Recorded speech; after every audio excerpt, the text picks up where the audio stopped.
Полицияга ұсталғандағы типтер. Бауырым, жол ережесін бұзуну документтерімді алып шығыш дейсіз. Сіз бірінші өзіңіз таныстырып кетсеңіз. Аға лейтенант, мен жаңабай.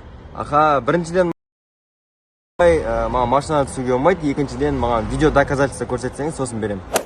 Бауырым, сөйлесіңіз. алло. Да, бәке. Ассалаумағалейкум, аға, қалайсыз, жақсысыз ба? Денсаулық істеріңіз ауырмай жүр ме, аға? Документтерімді алып шығышы. Bir тамақ ішіп алсаңыз, тамақ. Кафе бар деген. Ішіп келатырмын мен, документтерімді берші бе. Документтерімді алып шығыш дейсіз бұл. Маған ананы алып шықсай, бүйтсей, сөйтсей деп маған не бермей ақ қойшы жарай ма? Мал, алып шық бұл. Әзіл жатым аға. Как күнім көріңіз. Макс, сен ба? Айдар қалай? Қалай аман сен ба? Жақсы өзінде қалай? Кетіп, машина ауыстырып жүргенсің. Сол алдым жаңа машина алғам ғой. Сол қалай деп өзімізге қалай өзіміз тоқтатып жүрдек қой. Мен сен 10 километрден түсіп келатырмын ба? Ертең ба сендесің? Ертең сенен ғой. Жақсы, жұмыста жолға.